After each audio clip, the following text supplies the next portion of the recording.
Okay, good evening, everybody. Thank you for coming out. We're happy. And very excited to have all of you here. As I mentioned in my email that I think everybody's gotten, I'm sure your mom forwarded the email to you or shared it with you, that I met Jerry, when did I meet you? Back in June, July or somewhere around about there? June. Yeah, in June? Mm-hmm. Okay. I met him at a community meeting. And the day before I met him, I met Cecil at another community meeting. And Cecil was talking about Black Wall Street. And I was very tuned into what he was saying, you know, because it all had to do with increasing our wealth, you know, and uniting Black people to make something great, you know, economic wealth, cooperative economics. These are all key words that resonate with me and help make me long to find out what I can do to connect with other like-minded individuals.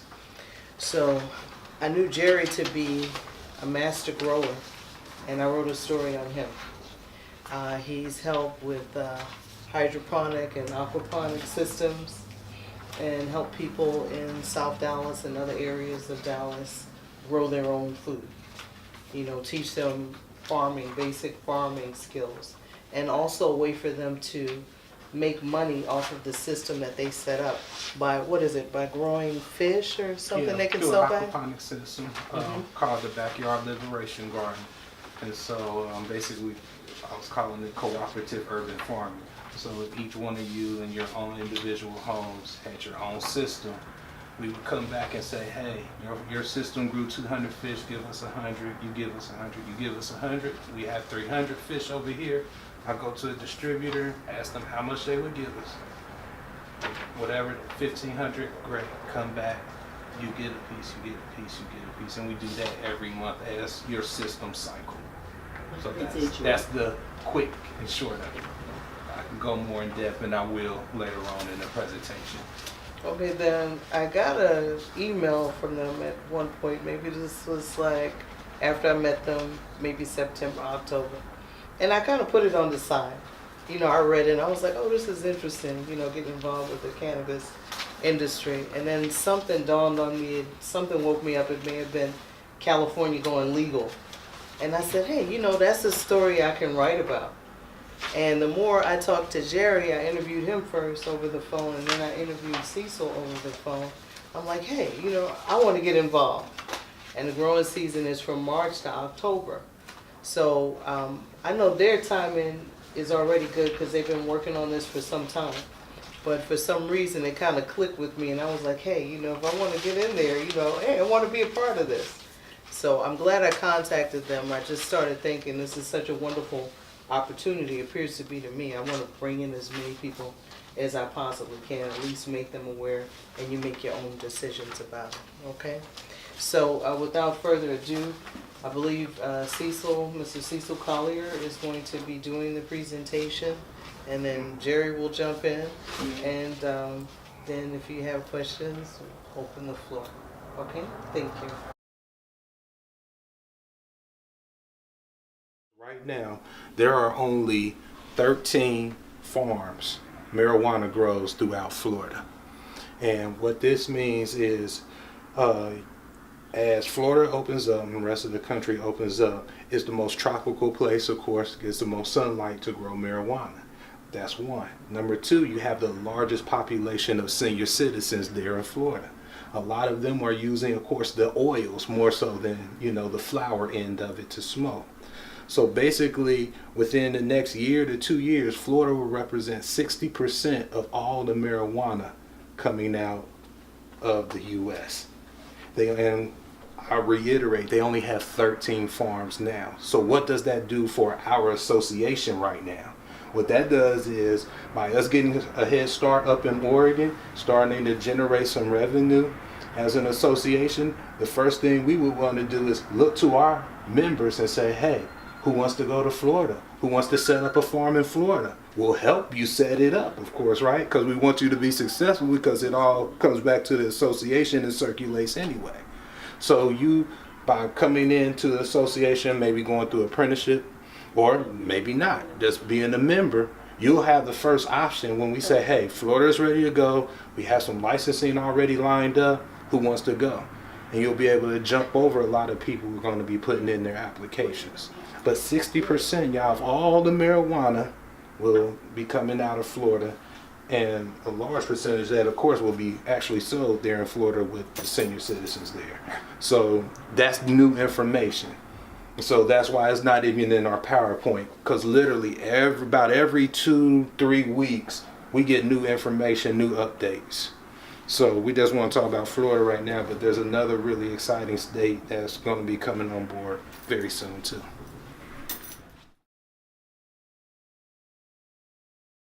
Are paid out per crop. They'll be a lot smaller in the than the return value or what the appreciation bonus would be, but they would happen every crop. Whereas the ones that are actually with us now, they're locked into those other bonuses. Those bonuses are probably, they'll still be there as long as that relationship is there and the people want, to have that level of membership. So it's like, our position, our slot comes available, and we'll actually, through it to our current membership and say, hey, we got a slot available for this position at the, at the greenhouse level, or at the $500 level. We had a slot that came available. So whoever wants to step up to that slot, we'll make it available, and of course, once it's done, then we'll lock it in and keep going. But we just we feel like after this first year, because we're rolling out like this, and actually getting that first year up under our belt with us, that this will be the way to go, because it'll give people a lot. We're a lot more. We want to touch our money as soon as we can. A little bit more. What do you call it? Microwavable. It's like most people have to wait. Have to wait a season. They're like, man, I can't wait till September comes. I can't wait till September comes. So we're looking at still keeping that model in place, and then also the every crop model. Give them opportunity as well. I have a quick question. Okay, we're good. Okay, so I wanted to know, how is it legal for you guys to accept investments? Are you guys? It's not an investment. It's a membership. Okay, so that's how. That's how. Because we got our private membership association. Okay. And yeah, it's like, remember I was saying at first when we first came in, from my blind ambition, I started an investment group. Yes. But I quickly got, somebody put my coattails and let me know, like, hey, you can't do an investment group. Okay. With this business, it has to be, this way right here, or nothing at all. So that was what we went with that model with the private association. Okay. And so you're gonna get a return on investment. You actually get an appreciation bonus for actually being able to be a member with our membership association. So it's not like you're launching an IPO, you're launching stocks and everything. No. It's all private. Go ahead. So, as Cecil explained, Jeff Bezos basically dropped us a clue. And so what I was doing is already researching vertical gardening and growing and whatnot. I found a company in St. Louis called Vertex. And Vertex, they make component parts for vertical growing.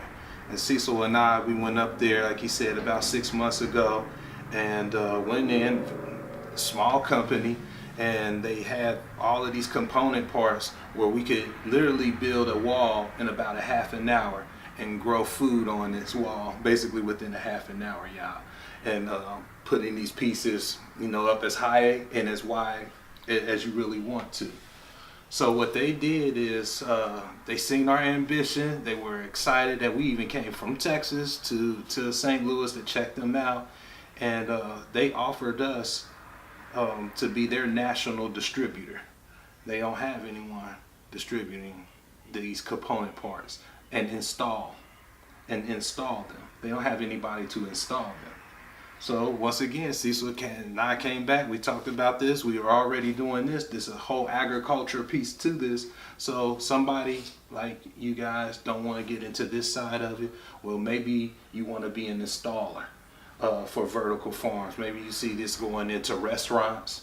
Maybe you see this Funeral homes now, living walls. They like to see that instead of bringing the flowers in and they die, they continue to live. You can take them out to the funeral grounds.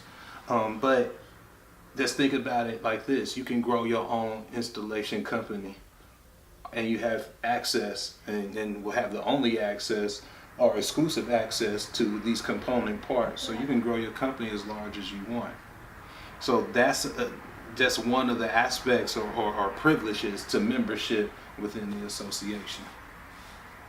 But that's called Vertex, vertex.com, living walls. From there, that's that's an internal thing as to how you want to position yourself for the following year. You know, if your group, if you have a group name, say, Pothead United, and you decide, like we're going to get the $12,000 membership level or whatever, and actually go in, there's 10 of you, at the end of the deal or whatever, for any reason, somebody actually, either decide they just don't want to do this anymore or whatever the deal may be, or they don't want to be part of the membership or whatever, we're still going to pay that group or let that group have that membership bonus. It's up to y'all to decide, how y'all want to deal with number one. They don't want to be compliant with y'all anymore. But that's just for that year. That's just for that year. So the following year, it's like, we're going to always do another agreement, whether it's in multiples or whatever, we're going to always have you sign paperwork. Good things change. Things change.